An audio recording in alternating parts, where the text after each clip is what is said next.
വാക്യം 3-ാം വാക്യത്തിലുണ്ട്, മരണപാശങ്ങൾ എന്നെ ചുറ്റി, പാതാള വേദനകൾ എന്നെ പിടിച്ചു, ഞാൻ കഷ്ടവും സങ്കടവും അനുഭവിച്ചു. ദാവീദ് പറയാ, ഞാൻ എന്തോ സഹിച്ചു? കഷ്ടവും സങ്കടവും അനുഭവിച്ചു. എന്തൊക്കെയാ? ഞാൻ കഷ്ടവും സങ്കടവും അനുഭവിച്ചു. അതിന്റെ കാരണം എന്താ? എന്നെ ചിലത് ചുറ്റി, എന്നെ ചിലത് കയറി പിടിച്ചു. ദൂത് പറയുക, നിന്നെ ചുറ്റിപ്പിടിച്ചത്, നിന്നെ കയറി പിടിച്ചത്, അടുത്ത വാക്യം കേട്ടോ, അവൻ എന്റെ ബന്ധനങ്ങളെ അഴിച്ചു. ദാവീദ് പറയുക, മരണപാശങ്ങൾ എന്നെ ചുറ്റി, എനിക്ക് ചുറ്റും ഒരാൾ ചുറ്റിക്കൊണ്ടിരിക്കുക എന്ന് പറഞ്ഞാൽ ഞാൻ ഫ്രീ അല്ല. എന്നെ കഷ്ടവും സങ്കടവും, എന്നും സങ്കട. 118 സങ്കീർത്തനത്തിൽ വാക്യമുണ്ട്, വായിക്കണ്ട, ഞാൻ പറയാം. അവർ എന്നെ വളഞ്ഞു, അതെ, അവർ എന്നെ വളഞ്ഞു. അടുത്ത കേട്ടോ, അവർ തേനീച്ച പോലെ എന്നെ ചുറ്റി വളഞ്ഞു, എന്നാൽ ഞാൻ അവരെ യഹോവയുടെ നാമത്തിൽ ഛേദിച്ചു. അപ്പോൾ ഒരു കാഴ്ച കണ്ടു, മുൾത്തി പോലെ അവര് കെട്ടുപോയി. ഇന്ന് നോക്കിയോ, നിന്റെ ചിന്തകളെ തമ്പുരാൻ മറിച്ചിടാൻ പോവാ. ശത്രു കെട്ടിക്കൊണ്ടുവന്ന കൂമ്പാരങ്ങളെയൊക്കെ ദൈവം മറിച്ചിടും. ഇന്ന് ചിലതിനെ ദൈവം എന്ത് ചെയ്യും?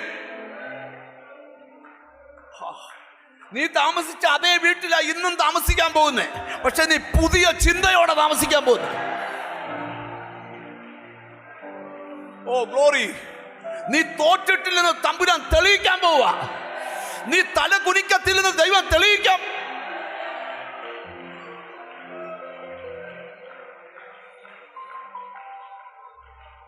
ദാവീദ് പറയുക, മരണപാശങ്ങൾ എന്നെ ചുറ്റി, പാതാള വേദനകൾ എന്നെ പിടിച്ചു.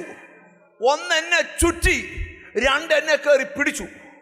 അതുകൊണ്ട് ഞാൻ എന്ത് ചെയ്തു? കഷ്ടവും സങ്കടവും. പക്ഷെ ഒരു കാര്യം ചെയ്തു, അവൻ എൻ്റെ ബന്ധനങ്ങളെ അഴിച്ചിരിക്കാൻ ഞാൻ അവന് സ്തോത്രം ചെയ്യും. എന്നിട്ട് എഴുതുക, എൻ്റെ കണ്ണിനെ കണ്ണുനീരിൽ നിന്നും, എൻ്റെ കാലിനെ വീഴ്ചയിൽ നിന്നും, എൻ്റെ പ്രാണനെ മരണത്തിൽ നിന്നും അവൻ വിടുവിച്ചു. ഒരു പാട്ടുകാരനെ ഈ ആത്മാവി നിറഞ്ഞ പുള്ളി ഒരു എഴുത്തെഴുതി, പാതാളമേ മരണമേ നിന്നുടെ. ഇന്ന് ഞാനൊരു കാര്യം പറയാം, നിനക്ക് മുമ്പിൽ ജയിച്ച പലരും, പല ശക്തികളും ഈ ദിവസങ്ങളിൽ നിന്റെ മുമ്പിൽ തോക്കാൻ പോവാ.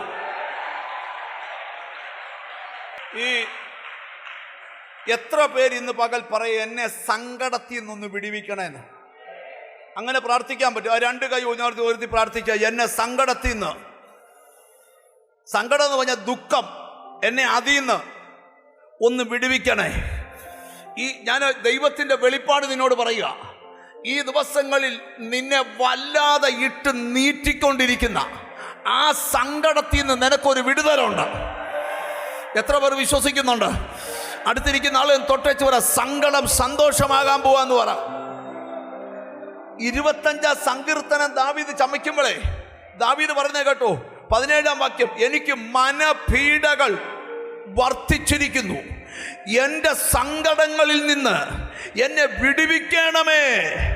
എനിക്ക് എന്ത് ചെയ്തിരിക്കുന്നു?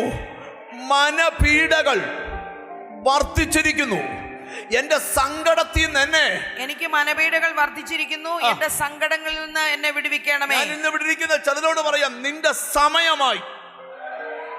നീ സങ്കടപ്പെടുന്ന അനുഭവത്തിൽ നിന്ന് വെളി വരാൻ സമയമായി. സന്തതിയുടെ കാര്യത്തിൽ, വിദ്യാഭ്യാസത്തിന്റെ കാര്യത്തിൽ, യാത്രയുടെ കാര്യത്തിൽ,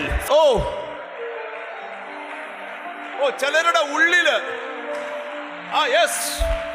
പിശാച് വിചാരിച്ച എന്നും നീ കടത്തിന്റെ പേര് പറഞ്ഞ് സങ്കടപ്പെട്ട് ജീവിക്കുമെന്ന അല്ല, അല്ല, സങ്കടദേശത്ത് ദൈവം എന്നെ വർദ്ധിപ്പിച്ചെന്ന് പറഞ്ഞ് ഒരമ്മ മോന് പേരിട്ടു. അപ്പൊ ദാവീദ് പ്രാർത്ഥിക്കുക, കർത്താവേ, എൻ്റെ മനപീഡകളിൽ നിന്ന് എന്നെ എന്ത് ചെയ്യണം? വിടുവിക്കണം. ഇന്നോട്ട് അങ്ങനെ പ്രാർത്ഥിക്കുമോ? കർത്താവേ, എൻ്റെ മനസ്സിനെ ദണ്ണിപ്പിക്കുന്ന, പീഡിപ്പിക്കുന്ന, ഉറങ്ങാൻ കഴിയാത്ത പ്രോബ്ലം അല്ല വിഷയം, നിന്നെ ഇട്ട് ദണ്ണിപ്പിക്കുക, പ്രശ്നം ചെറിയ പ്രശ്നമാണ്, പക്ഷെ നിന്റെ അകത്തത് വലിയ പർവ്വതം പോലെ സ്ഥാപിച്ചേക്കുവാ. ഇന്ന് പകൽ അതിനെ മറിച്ചിടാൻ പോവാന്ന് മനസ്സിലായി വരുന്ന ദൂത്. ജീസസ്. അമ്മ നിങ്ങൾ അപ്പൊ ഒന്ന്, എൻ്റെ സങ്കടത്തിൽ നിന്ന് എന്നെ വിടുവിക്കണം. അടുത്തിരിക്കുന്ന ആളത്തോട് ഇന്നോട്ട് പ്രാർത്ഥിക്കുമെന്ന് ചോദിച്ചു. എൻ്റെ സങ്കടത്തിൽ നിന്ന്. അടുത്ത കേട്ടോ, ശൗമേലിന്റെ 2-ാം പുസ്തകം, പെട്ടെന്ന് പോവാണേ. അമ്മ 16-ാം അധ്യായം 12-ാം വാക്യം. ദാവീദ് പ്രാർത്ഥിക്കുക, പക്ഷേ യഹോവേ എന്റെ സങ്കടം നോക്കി. പക്ഷേ യഹോവ എന്റെ സങ്കടം നോക്കി ഇന്നത്തെ ഇവന്റെ ശാപത്തിന് പകരം എനിക്ക് അനുഗ്രഹം നൽകും. ശിമയിൽ നിന്ന് പിരാകുക. ഞാനൊരു ദൂത് പറയാം, നിന്ന് പിരാകിയവന്റെ മുമ്പിൽ നീ ജയിക്കാൻ പോവാ. ഒരു ആമീൻ പറഞ്ഞു തുടങ്ങണം. ദാവീദ് പ്രാർത്ഥിക്കുക, കർത്താവേ എന്റെ സങ്കടം നോക്കണം, എന്നിട്ട് ഇന്ന് ഈ വന്ന മുഴുവൻ പിരാക്കും എന്റെ തലയിൽ അനുഗ്രഹമായി വീഴട്ടെ. ഉള്ള ചിന്ത മാറുക. ഒരുത്തം പ്രാവുമ്പോ മുടിയുമെന്ന് പറഞ്ഞോണ്ട് പെരക്കകത്ത് കയറരുത്. ആ പ്രാക്കല്ല ഇങ്ങോട്ട് വരട്ടെ, അത് അനുഗ്രഹമായി എന്റെ തലയിലോ. ധൈര്യമുണ്ടോ പറയാൻ? ധൈര്യമുണ്ടോ? അവൻ ചെയ്ത ആ വിചാരം നിനക്ക് അനുഗ്രഹമാകട്ടെ. ഈ പറഞ്ഞതിനെല്ലാം കാതലായ ഒറ്റ വാക്കേ ഉള്ളൂ ദൂത്. നിന്റെ ചിന്ത മറിയണം. മറിഞ്ഞേ പറ്റൂ. നിന്നെ തോപ്പിച്ചെന്ന് പറഞ്ഞ് ഇന്നലെ രാത്രി വരെ നിന്റെ വീടിനെ ആമി മുമ്പിൽ പല്ലിളിച്ചു നിന്ന ശക്തി ഇന്ന് മുട്ടുകുത്തും. കാരണം നിന്റെ ചിന്ത മാറി, നിന്റെ രീതി മാറി, നിന്റെ പ്രയർ മാറി, നിന്റെ അഭിഷേകം. നിങ്ങൾക്ക് ഈ പിള്ളേരെ പോലെ വെറുതെ വാശി പിടിച്ച് പ്രാർത്ഥിക്കരുത്. നീ ഫ്രീ ആയിട്ട് വിട്ടുകൊടുക്കുക. അതൊന്നും അല്ല നിന്റെ വഴി. നിന്റെ പൊട്ടബുദ്ധി തുടങ്ങിയ ചുമ്മാ ഒരു പാസ്പോർട്ടെ കൈവച്ച് കരഞ്ഞുകൊണ്ടിരിക്കാതെ, ഒരു രാജ്യത്തിൻ്റെ പേര് പറഞ്ഞ് നിലവിട്ടുകൊണ്ടിരിക്കാതെ, അതൊന്നും അല്ല നിന്റെ രാജ്യം, വേറെ രാജ്യമാണ്. നീ ഒന്ന് വിട്ടുകൊടുക്ക. എന്നോട് ദൈവാത്മാവ് പറയാം, അസാധാരണമായത് എന്തോ ജീസസ് നിനക്ക് വിചാരിക്കാൻ വയ്യാത്തൊരു അത്ഭുതം നടക്കാൻ പോവാ. നീ ജനിച്ചിട്ട് ഇതുവരെ നടക്കാൻ. തിരിച്ചറിവുള്ളവർക്കായി ഞാൻ കർത്താവിന് സ്തോത്രം ചെയ്യുക. അപ്പൊ നിങ്ങൾ ശ്രദ്ധിച്ചു കേൾക്കണം. ഹല്ലേലൂയ. ആമീൻ. അവിടെ പറയുക, ഈ ശാപമല്ലേ എൻ്റെ മേൽ എന്തുവായി മാറട്ടെ. ഇന്ന് വിഷയം സങ്കടത്തിൽ നിന്ന് വിടുതൽ കിട്ടുമെന്ന. എന്തുവാ സങ്കടത്തിൽ നിന്ന്? കർത്താവേ എൻ്റെ ദുഃഖം നീ എന്തോ ആക്കണം, സന്തോഷമാക്കണം. ആമീൻ. പ്രവാചകൻ പ്രവചിക്കാം, നിന്റെ ദുഃഖം ഞാൻ എന്തുവാക്കും. ഒരാമീൻ പറഞ്ഞു, നിന്റെ ദുഃഖം ആനന്ദമാക്കും.